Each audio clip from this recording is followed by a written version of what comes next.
ठंडे देशों में गाड़ी के रेडिएटर में जल के साथ एथिलीन ग्लाइकोल का प्रयोग क्यों करते हैं, इसके पीछे का कारण क्या है।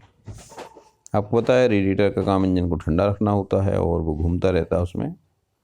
और चूँकि ठंडे देशों में तापमान 0 डिग्री से कम हो जाता है, इससे रेडिएटर के जो पानी है वो जम सकता है। इसलिए इसको रोकने के लिए एंटी फ्रीज के रूप में हम एथिलीन ग्लाइकोल का उपयोग करते हैं। और एथिलीन ग्लाइकोल मिलाने से इसका जो हिमांक है वो -36 डिग्री सेल्सियस से भी कम हो जाता है और पानी जमता नहीं है। यानी पानी को, रेडिएटर के पानी को जमने से रोकने के लिए एथिलीन ग्लाइकोल का उपयोग किया जाता है। चलिए नेक्स्ट जो थर्ड चैप्टर है, इसमें 5-5 नंबर से प्रश्न आने वाले हैं। इसका महत्वपूर्ण प्रश्न देखिए, कोलरास के नियम को परिभाषित कीजिए। और सेकंड पार्ट है इसका 0.025 मोल प्रति लीटर मेथिओनिक अम्ल की चालकता 46.15 सीमेन सेंटीमीटर स्क्वायर प्रति मोल स्क्वायर है। इसकी वियोजन की मात्रा और वियोजन स्थान की गणना कीजिए। आपको यहाँ पर कुछ दिया हुआ है। आपको पता है कोलरास का नियम क्या होता है। जब किसी विद्युत अपघट्य को बहुत अधिक विलायक में घोलते हैं, यानी विलायक की अनंत तन्यता पे करते हैं, तो संपूर्ण विद्युत अपघट्य आयनों में टूट जाता है और सारे के सारे जो आयन हैं वो अपगमन के लिए पूर्णतः स्वतंत्र होते हैं, क्योंकि तन्यता बहुत अधिक होती है। तब कोलरास ने कुछ नियम दिया। उस नियम के अनुसार अनंत तन्यता पर किसी विद्युत अपघट्य की मूल चालकता या उसकी तुल्यांकी चालकता का मान उसके धनायनों और ऋणायनों की अनंत तन्यता पर मूल चालकताओं या तुल्यांकी चालकताओं के योग के बराबर होती है। ये इसलिए होती है क्योंकि पूरे धनायन और पूरे ऋणायन चालकता में योगदान देते हैं। तो इस तरह से कुल मूल चालकता बराबर धनायन की मूल चालकता धन ऋणायन की मूल चालकता। चलिए सेकंड पार्ट में है कोलरास का नियम से हमें आपको फॉर्मिक अम्ल का दिया हुआ है। तो फॉर्मिक अम्ल की अनंत तन्यता पर मूल चालकता उनकी HN और SuO की अनंत तन्यता पर चालकताओं के योग के बराबर होता है, क्योंकि हमें यहाँ पर दिया हुआ है, दोनों की मान दिए हैं। तो फॉर्मिक अम्ल की अनंत तन्यता पर चालकता इन दोनों मानों का योग होगी, तो ये हो जाएगा 404.2 सीमेन सेंटीमीटर स्क्वायर प्रति मोल। और आपको SuH की मूल चालकता यहाँ पे दी हुई है। इसका मतलब आपका ये जो मान है मूल चालकता का मान 46.15, यानी ये कम है, यानी ये पूर्णतः वियोजित नहीं है। इसलिए हम इसकी वियोजन की मात्रा कैसे निकालेंगे। हम दी गई तन्यता पे मूल चालकता बटे अनंत तन्यता पे मूल चालकता, तो हम 46.15 में 404.2 का भाग देंगे, तो इससे वियोजन की मात्रा 0.114 निकल आएगी। और इसका वियोजन स्थिरांक निकालना है तो वियोजन स्थिरांक का फॉर्मूला लगा देंगे यहाँ पे। इसका फॉर्मूला है K alpha = C alpha square upon 1 - alpha. यहाँ पर C क्या हो गया, C हो गया तन्यता, यानी उसका जो कंसंट्रेशन है वो, और ये हमें दी हुई है, और अल्फा होगी वियोजन की मात्रा जो हमने ज्ञात कर ली है। तो C × alpha square upon 1 - alpha. इसकी जैसी गणना करते हैं हम, तो गणना करने पे वैल्यू प्राप्त होती है हमें 3.667 गुणा 10⁻⁴ मोल प्रति लीटर। सेकंड महत्वपूर्ण क्वेश्चन है इस पाठ में SHE यानी मानक हाइड्रोजन इलेक्ट्रोड, इसका सचित्र वर्णन कीजिए। देखिए ये सिंपल सा चित्र है इसका। एक कांच के बर्तन में हम 1 मोल विलयन लेते हैं, HCl का मोल विलयन लेते हैं, और उसमें एक कांच की जैकेट होती है। जैकेट में एक प्लेटिनम का तार फ्यूज रहता है और नीचे यहाँ पे प्लेटिनम ब्लैक लेपित रहता है, और यहाँ पे प्लेटिनम का तार रहता है। और इसमें जो पास नली होती है, इसमें हम 1 बाउंड्री दाब पे हाइड्रोजन गैस भेजते हैं। ये जो गैस यहाँ पे इस पे अधिशोषित हो जाती है और कुछ मात्रा जो शेष मात्रा होती है वो यहाँ से बलूनक रूप में निकल जाती है। तो इस इलेक्ट्रोड में जो प्लेटिनम ब्लैक लेपित प्लेटिनम की पत्ती होती है, इस पे हाइड्रोजन अधिशोषित होती है और इस पे अधिशोषित हाइड्रोजन और विलयन में उपस्थित H आयन, इनके बीच साम्यावस्था स्थापित हो जाती है।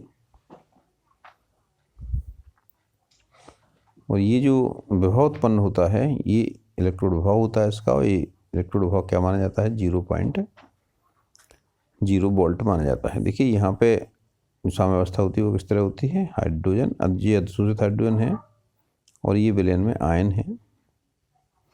ये जो रिएक्शन है ये साम्यावस्था में रहती है। जिसमें जो H2S गैस है H आयन में बदलती है।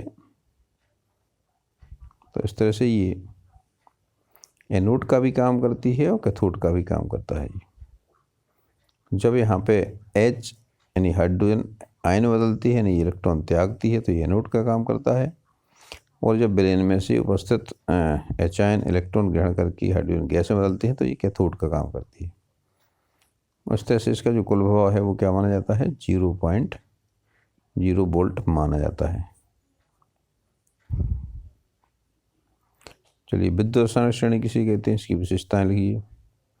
आपको पता है विद्युत रासायनिक श्रेणी क्या होती है, ये तत्वों के बढ़ते हुए मानक अपचयन भाव को क्रम में व्यवस्थित करने पर जो श्रेणी प्राप्त होती है वो विद्युत रासायनिक श्रेणी कहलाती है। क्या करना है उनको, तत्वों को बढ़ते मानक अपचयन भाव के क्रम में व्यवस्थित करने पर प्राप्त श्रेणी विद्युत रासायनिक श्रेणी कहलाती है। इसमें मानक अपचयन भाव उसकी SHE की तुलना में इलेक्ट्रॉन ग्रहण करने की क्षमता से मापा जाता है।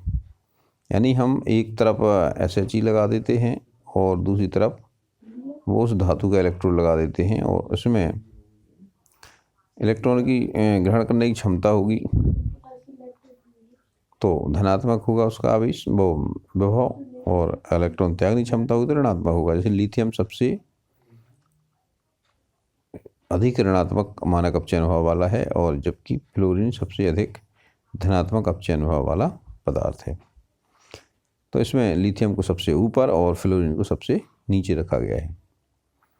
इस श्रेणी से बहुत सारे के अनुप्रयोग हैं, इसकी कुछ विशेषताएं हैं। ये देखिए श्रेणी में ऊपर से नीचे आने पर इलेक्ट्रॉन ग्रहण करने की प्रवृत्ति बढ़ती है, यानी इसका जो मानक इलेक्ट्रोड भाव है वो धनात्मक होता है और नीचे आने पर ये प्रवृत्ति इनकी बढ़ती जाती है, नीचे आने पर ये मान ऋणात्मक होते जाते हैं। और इनमें जो ऋणात्मक मान है भी H आयन की तुलना में इलेक्ट्रॉन त्यागने की प्रवृत्ति रखती है, जिनकी मान धनात्मक है वो H आयन की तुलना में इलेक्ट्रॉन ग्रहण करने की प्रवृत्ति रखते हैं। विद्युत रासायनिक श्रेणी में ऊपर से नीचे आने पर इलेक्ट्रॉन त्याग कर धन आयन बनाने की प्रवृत्ति घटती जाती है। लिथियम सबसे ज़्यादा प्रबल अपचायक है, वो ज़्यादा तीव्रता से इलेक्ट्रॉन त्याग सकता है, जबकि नीचे देखिए फ्लोरीन सबसे प्रबल आक्सीकारक है, ये आसानी से इलेक्ट्रॉन ग्रहण कर लेती है। तीसरी विशेषता है श्रेणी में जो धातुएं हाइड्रोजन से ऊपर हैं वे अम्लों में से हाइड्रोजन को मुक्त कर देती हैं। यानी जो धातु हाइड्रोजन से ऊपर है उसको यदि किसी अम्ल में डाल दिया जाए तो अम्ल में से हाइड्रोजन को मुक्त कर देती है, उस धातु का लवण बन जाता है। जैसे HNO3 है, इसमें लिथियम मिलाएंगे तो ये लिथियम का नाइट्रेट बनेगा और हाइड्रोजन मुक्त हो जाएगी। श्रेणी में ऊपर आने वाली धातुएं नीचे आने वाली धातुओं को उनके लवण में से विस्थापित कर देती हैं। यानी जो श्रेणी में ऊपर धातु है वो नीचे वाले को उसके लवण से विस्थापित कर सकता है। जैसे आयरन है, कॉपर है, तो कॉपर सल्फेट के विलयन में यदि हम लोहे की कील डाल दें तो क्या होगा, कॉपर मुक्त हो जाएगा और फेरस सल्फेट बन जाएगा। यानी कॉपर को आयरन द्वारा प्रतिस्थापित कर दिया जाएगा। यानी हमने कॉपर सल्फेट विलयन में यदि हमने आयरन रॉड डाल दी तो ये क्या बन जाएगा, फेरस सल्फेट बनेगा और कॉपर हो जाएगा। तो कॉपर मुक्त हो जाएगा, ये प्रतिस्थापन हो जाएगा इसका। श्रेणी में ऊपर से नीचे आने पर धातुओं की क्रियाशीलता घटती है जबकि अधातुओं की क्रियाशीलता बढ़ती है। क्योंकि श्रेणी में ऊपर से नीचे आने पे धातुओं की क्रियाशीलता क्यों घटती है? क्योंकि उनकी इलेक्ट्रॉन त्यागने की प्रवृत्ति कम होती जाती है। जबकि धातुओं में क्रियाशीलता क्यों बढ़ती है? क्योंकि उनकी इलेक्ट्रॉन ग्रहण करने की प्रवृत्ति बढ़ती जाती है। एक क्वेश्चन है, मूलर चालकता किसे कहते हैं? विभिन्न चालकताओं का तनुता पर तनुता का क्या प्रभाव पड़ता है? आपको पता है मूलर चालकता क्या होती है? किसी विलयन की मूलर चालकता उस पदार्थ के 1 ग्राम मोल को किसी विलयन में यानी 20 मिलीलीटर विलयन में विलय करने पर उत्पन्न आयनों की समस्त माना उत्पन्न जितने भी आयन उत्पन्न होंगे, यानी हमने क्या लेना है, 1 मोल विद्युत अपघट्य लेंगे, उसको किसी भी आयतन में घोल देंगे, उसमें जितने आयन होंगे उन सबकी चालकता मूलक चालकता कहलाती है। और मूलक चालकता पर तनुता का क्या प्रभाव पड़ता है? आपको पता है मूलक चालकता पर तनुता का प्रभाव कैसे पड़ेगा? चूंकि मूलक चालकता 1 मोल पदार्थ से उत्पन्न आयनों की कुल आयनों की चालकता है, इसलिए तनुता बढ़ने पे क्या होगा? वियोजन की मात्रा बढ़ेगी।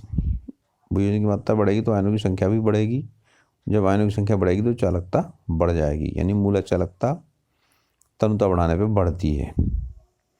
इसी तरह तुल्यांक की चालकता क्या है? 1 ग्राम तुल्यांक पदार्थ को के आयनों की कुल चालकता है, तो तनुता बढ़ाने पे आयनों की संख्या बढ़ जाती है। इसके कारण तुल्यांक की चालकता भी बढ़ती है।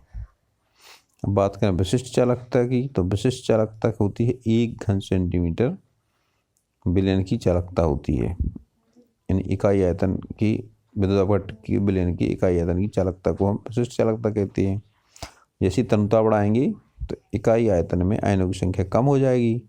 इससे अनंत तनुता यदि और अधिक तनुता बढ़ाएंगे तो विशिष्ट चालकता का मान कम हो जाएगा। इस तरह से ये कुछ प्रश्न हुए।